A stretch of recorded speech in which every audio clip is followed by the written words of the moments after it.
First of all I am really sorry. 6 महीने हो गए और मैंने एक भी वीडियो अपलोड नहीं की। सो जिसको गाली देनी है वो दे सकता है। अपलोड ना करने की कुछ वजह थी जिसके बारे में फिर कभी डिस्कस करेंगे। एनीवेज, बैक टू द कूमा स्टोरी पार्ट 3। चलिए शुरू करते हैं। तो कूमा की स्टोरी के बाद हम सीधा प्रेजेंट में आते हैं, जहाँ सैटर्न बोनी को एग्जीक्यूट करने की तैयारी कर रहा है। सैटर्न बोनी को कहता है कि कूमा मर चुका है। ये जानते हुए कि वो वैसे भी मरने वाली है, बोनी डिस्टॉर्टेड फ्यूचर टेक्निक का इस्तेमाल कर सैटर्न को पंच करने की कोशिश करती है, लेकिन उसका हाथ एकदम से नॉर्मल हो जाता है और उसका अटैक फेल हो जाता है। इसी बीच दूसरे लोग अभी भी सैटर्न की पावर के सामने हिल नहीं पा रहे थे, लेकिन लूफी के आसपास अचानक से बहुत सारा खाना आ जाता है, शायद ऑटोमेटिक वेंडिंग मशीन की वजह से। ये देखकर सैटर्न तुरंत मरीन्स को ऑर्डर देता है कि लूफी को कैप्चर किया जाए। बोनी एक और बार सैटर्न की एज बढ़ाने की कोशिश करती है, लेकिन वो फिर से फेल हो जाती है। तब सैटर्न एक शॉकिंग बात रिवील करता है। वो कहता है कि बोनी को टोशीनोमी की पावर उसकी वजह से मिली है, और हमें पता चलता है कि सैटर्न गुलामों पर एक्सपेरिमेंट करता था, ये देखने के लिए कि क्या डेविल फ्रूट की पावर बिना फ्रूट खाए ट्रांसफर की जा सकती है या नहीं। और इसके अलावा गिनी पर भी एक्सपेरिमेंट्स हुए थे, लेकिन बाकी फेल्ड टेस्ट सब्जेक्ट्स की तरह ही गिनी ने भी सैफायर स्केल डिसीज डेवलप कर ली थी। ये सुनकर वेगापंक को बहुत गुस्सा आता है, क्योंकि इसका मतलब ये था कि कूमा के सारे दुखों का कारण सैटर्न था, लेकिन सैटर्न को इससे कोई फर्क नहीं पड़ता। उसके लिए इंसान सिर्फ कीड़े मकोड़ों की तरह है, जो सिर्फ एक्सपेरिमेंट्स के लिए बने हैं। खैर, सैटर्न बोनी को एक और शॉकिंग बात बताता है। उसका डेविल फ्रूट टोशीनोमी उसे किसी भी फ्यूचर में ट्रांसफॉर्म करने की पावर देता है, जो वो अपने इमेजिनेशन में सोच सकती है। लेकिन जैसे जैसे बोनी दुनिया के असली सच को समझने लगती है, उसका फ्यूचर रिस्ट्रिक्ट होने लगता है। अगर इसको सिंपल भाषा में एक्सप्लेन करूं तो बोनी एक छोटी बच्ची है जिसके पास लिमिटलेस इमेजिनेशन है, जिसको वो अपने डेविल फ्रूट के जरिए सच कर सकती है। अब बोनी की पावर इसलिए काम नहीं कर रही है क्योंकि उसके अंदर निका की एग्जिस्टेंस को लेकर शक पैदा हो गया है। उसका बिलीफ टूटने लगा है और इमेजिनेशन के बिना उसके डेविल फ्रूट की पावर वीक हो रही है। बोनी अपने अंतिम समय में कूमा से माफी मांगती है, क्योंकि जिस जीवन के लिए कूमा ने अपनी जान दे दी थी, सैटर्न उसी जीवन को खत्म करने वाला है। लेकिन तभी कूमा एगहेड पहुंच जाता है। वो अपने सामने आने वाली हर चीज को तबाह करते हुए सीधा बोनी की तरफ भागता है। ये देखकर सैटर्न तुरंत बोनी को खुद अपने हाथों से मारने का फैसला करता है, लेकिन कूमा वक्त रहते बोनी के सामने आ जाता है और सैटर्न के अटैक को रोक देता है। कूमा फिर सैटर्न को एक जोरदार पंच मारता है, जिसके इम्पैक्ट से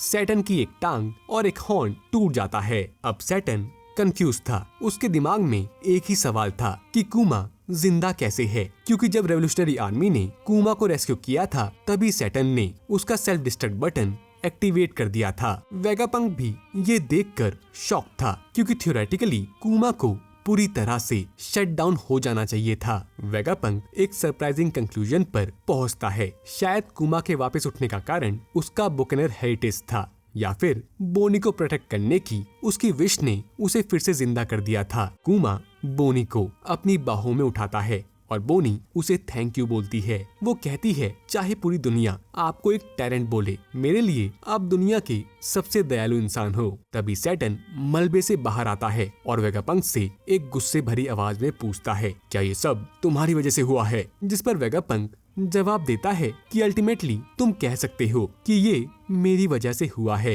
या फिर तुम इसे एक पिता के प्यार की ताकत भी बोल सकते हो। सैटर्न अपने लिम्स को रिजनरेट कर कूमा पर एक बार फिर से हमला करने की कोशिश करता है, लेकिन उसे रोकने के लिए सांजी उसके पैर पर एक जोरदार किक मारता है, जिसके तुरंत बाद फ्रैंकी अपनी रेडिकल बीम चला देता है। लेकिन अचानक से किजारू फ्रैंकी के पीछे आ जाता है और उस पर हमला कर देता है। वहीं कूमा अपनी जगह से हिल नहीं पा रहा था, इसलिए वेगापंक एटलस को ऑर्डर देता है कि वो कूमा को लेबोफेज ले जाए। वहीं सैटर्न इस सबसे तंग आकर बस्टर कॉल का ऑर्डर देता है। वो कहता है, जिस जगह वॉइड सेंचुरी की स्टडी हो रही हो, जहाँ एक एक्सटिंक्ट रेस का मेंबर हो और जहाँ एक इंसान हो जिसके पास एक एंशिएंट गॉड की पावर हो, उस जगह का बस एक ही अंजाम हो सकता है, तबाही। वेगापंक सैटर्न से गुजारिश करता है कि वो बस्टर कॉल को रोक दे ताकि एगहेड की रिसर्च को बचाया जा सके, लेकिन सैटर्न बिना झिझक के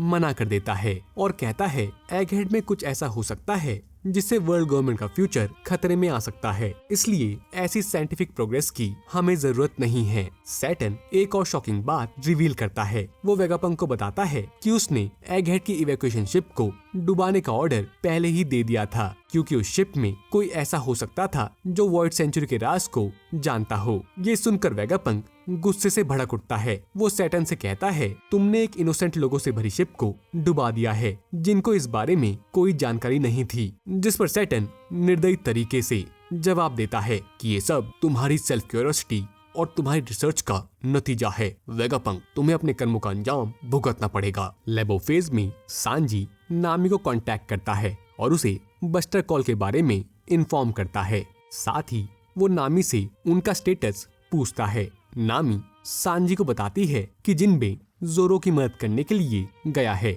वहीं ब्रुक 1000 सनी को मूव करने के लिए लिलिथ की मदद कर रहा है। ब्रुक आइलैंड क्लाउड्स को फ्रीज कर 1000 सनी को मूव करने में कामयाब हो जाता है, लेकिन प्रॉब्लम ये थी कि उसके पास शिप को रोकने का कोई प्लान नहीं था। इसी बीच मरीन शिप्स और पैसिफिस्टास ने एगहेड पर फायर कर उसे डिस्ट्रॉय करना शुरू कर दिया था। एगहेड के आसपास का माहौल केओस से भर चुका था। वहीं एटलस का ग्रुप वैक्यूम रॉकेट का यूज कर लेबोफेज पहुंचने की कोशिश करते हैं, लेकिन किजारू अपनी लाइट शॉट का इस्तेमाल कर रॉकेट को बीच से काट देता है, जिससे पूरा ग्रुप नीचे गिरने लगता है। सैटर्न इस मूवमेंट का फायदा उठाकर पैसिफिस्टास को उन पर फायर करने का ऑर्डर देता है। उसके दिमाग में एक ट्विस्टेड प्लान था कि बोनी को उस इंसान के क्लोन के हाथों मरना पड़ेगा जिस इंसान ने उसके जीवन के लिए अपना सब कुछ कुर्बान कर दिया था। वहीं समुंदर में इवैक्यूएशन शिप को डुबाने के लिए भेजी गई मरीन शिप को एक अननोन पार्टी ने डिस्ट्रॉय कर दिया था। मरीन सर्वाइवर्स शॉक में थे और उन्होंने तुरंत किजारू से कांटेक्ट करने की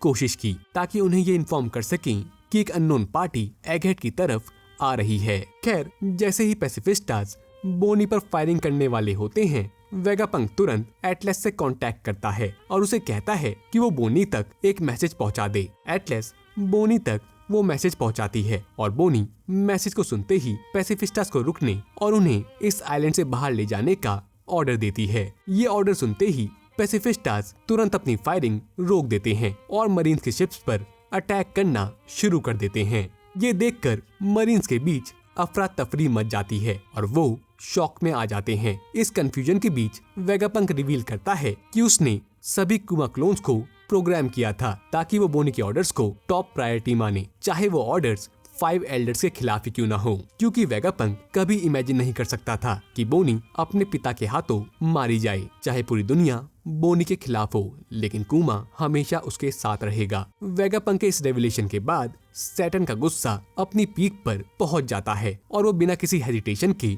वेगापंक को अपने पैरों से घायल कर देता है, जिसके बाद वो किजारू को एक कोल्ड और क्लियर ऑर्डर देता है, सबको यहीं खत्म कर दो, यहाँ से कोई भी जिंदा नहीं बचना चाहिए। लेकिन जैसे ही किजारू सब पर अटैक करने वाला होता है, लूफी अपनी गियर 5 फॉर्म में वापस आता है और एक जोरदार पंच के साथ किजारू को दूर फेंक देता है। लूफी अपनी पावर का यूज कर जमीन को रबरी बना देता है, जिससे सब लोग सेफली लैंड कर जाते हैं। बोनी वेगापंक को उनके साथ चलने को कहती है कि तभी उसे लूफी की हार्ट बीट सुनाई देती है। वो हार्ट बीट बिल्कुल कुमा के बताए रिदम जैसी होती है। ये सुनते ही बोनी को पता चल जाता है कि जिस सन गॉड निका को वो ढूंढ रही थी वो लूफी है। वेगापंक बोनी को कंफर्म करता है कि लूफी ही सन गॉड निका है जिसे कुमा एडमायर करता है और जिसका लोग सदियों से इंतजार कर रहे हैं। एगहेड के नॉर्थ ईस्ट कोस्ट पर मरीन्स एक बड़ी सी शिप अपनी तरफ आते देख कंफ्यूज हो जाते हैं, क्योंकि वो शिप जायंट वॉरियर पायरेट्स की